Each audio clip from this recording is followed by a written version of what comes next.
Sebelum Islam, la ilaha illallah, tiada Tuhan selain Allah, telah dipakai Kristen. Sebelumnya, mari kita tonton penjelasan berikut ini. Tahukah kamu bahwa ternyata sebelum orang Islam menggunakan kalimat la ilaha illallah, orang Kristen telah menggunakannya terlebih dahulu? Orang Kristen sendiri percaya bahwa Tuhan itu esa, seperti yang dikatakan dalam Ulangan 6 ayat 4, juga dikatakan oleh Yesus Kristus, Shema Yisrael Adonai Eloheinu Adonai Echad. Dengarlah hai Israel, Tuhan itu Allah kita, Tuhan itu esa. Hal senada juga dikatakan oleh Rasul Paulus dalam 1 Korintus 8 ayat 4, wa an la ilaha illallahul ahad. Dan sesungguhnya tidak ada Tuhan lain selain Allah yang esa. Juga seorang penyair Kristen asal Lebanon, Khalil Gibran, juga mengatakan hal yang sama. Qul la ilaha illallah wa la syai'an illallah wa kun masyahiyya. Katakanlah tidak ada ilah selain Allah, tidak ada satupun selain Allah, dan jadilah kamu seorang Kristen.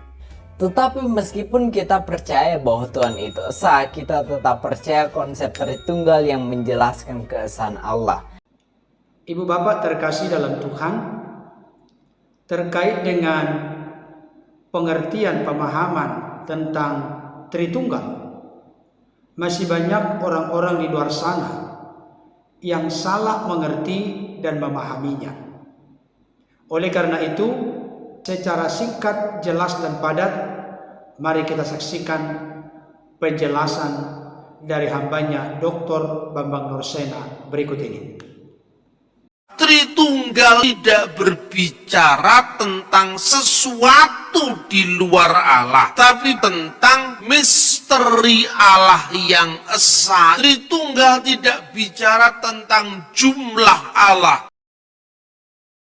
Tritunggal bicara tentang Allah yang mengungkapkan dirinya sebagai Bapa, artinya wujud Allah, eksistensi Allah, Putra, kiasan dari firman Allah, dan Roh Kudus yang adalah sumber hidup dalam diri Allah. Jadi ketika bicara keilahian Kristus itu tidak merujuk pada kemanusiaannya yang dilahirkan oleh Bunda Maryam, tapi kita bicara tentang Kristus yang sudah ada sebelum segala sesuatu ada, sebagai firman Allah yang kekal. Firman itu kemudian menjadi manusia. Tubuh fisiknya tentu bisa dibedakan dari Allah. Makanya dia yang dibunuh dalam keadaannya sebagai manusia. Jadi Allah tidak bisa mati.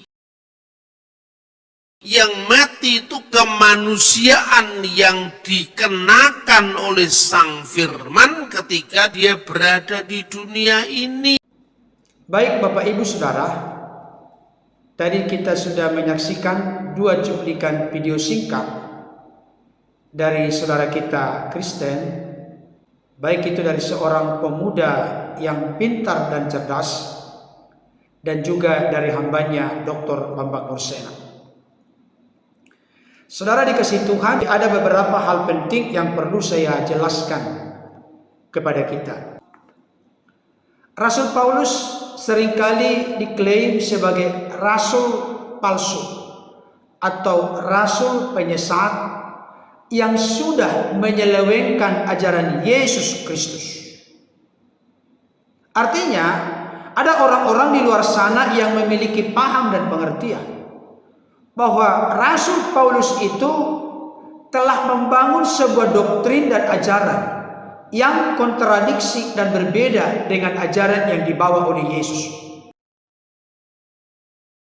Saudara kekasih dalam Tuhan, memang tidak bisa dipungkiri orang Kristen menyembah Allah yang esa, tetapi kalau hanya mengakui, mengerti, memahami Allah itu esa, bagi orang Kristen itu bukan sesuatu yang sudah menunjukkan keunikan, keeksklusifan, dan perbedaan dengan yang lain.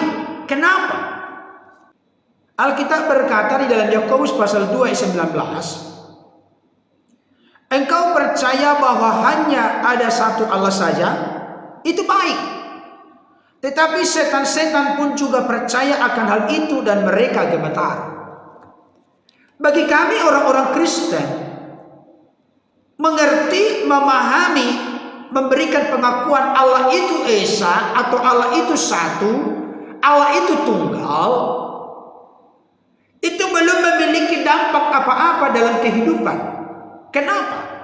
Karena ternyata setan-setan pun, iblis pun percaya bahwa Allah itu satu, Allah itu Esa. Saya ingin tegaskan kepada kita, doktrin ajaran yang dibawakan Rasul Paulus tidak berbeda dengan doktrin dan ajaran yang dibawakan oleh Yesus.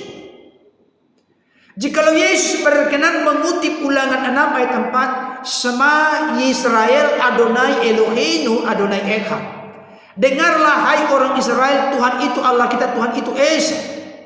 Yang tertulis secara eksplisit dikutip oleh Yesus di dalam Markus 12 ayat 29. Ternyata Rasul Paulus pun menegaskan hal yang sama.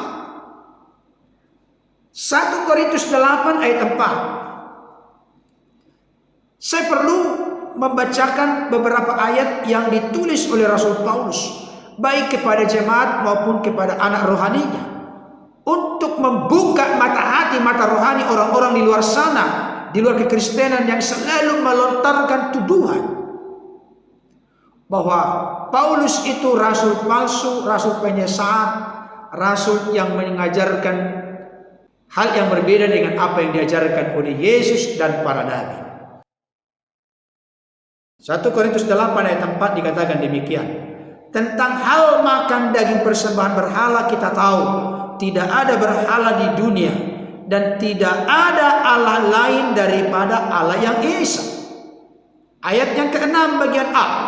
Namun bagi kita hanya ada satu Allah saja, yaitu Bapa, yang daripadanya berasal segala sesuatu dan yang untuk Dia kita hidup. Saudara kekasih dalam Tuhan,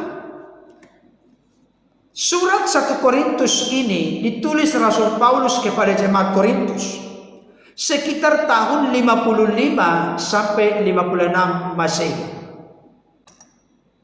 Oleh karena itu, sebelum adanya abad ke-6, abad ke-7 Masehi, ternyata Rasul Paulus memberikan konfirmasi dan penegasan, tiada Tuhan yang lain selain daripada Allah yang Esa. Dalam hal ini saya ingin tegaskan, gagal paham saudara-saudara kita dari luar kekristenan adalah sulit dan sukar membedakan Yesus itu Tuhan sebagai Kurios dan Yesus itu Allah sebagai Theos. Saya ulangi kembali. Orang-orang di luar sana banyak gagal paham membedakan antara Yesus itu Tuhan atau Roh dengan Yesus itu Allah. Bagi kami orang-orang Kristen, Yesus itu Tuhan atau Kurios, Lord, itu terkait dengan tugas kemesiasannya, di mana Sang Firman berkenan nuzul turun menjadi manusia. Sedangkan yang dipahami oleh orang-orang Kristen terkait dengan Yesus itu Allah, bukan dalam keadaan natur, sifat, tabiat sebagai manusia. Memang Bapak Ibu Saudara, kalau tidak bisa membedakan ini akan terus-menerus gagal paham.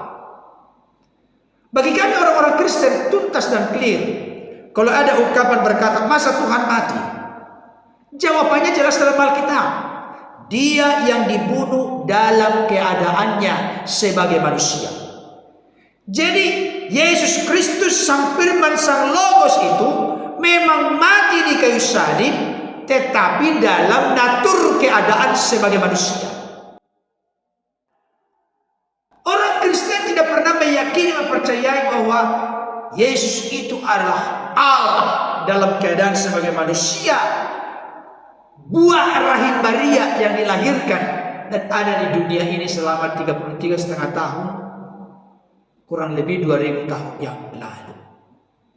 Saya baca lagi berikutnya dari Efesus 4 ayat 6. Satu Allah dan Bapa dari semua, Allah yang di atas semua dan oleh semua dan di dalam semua.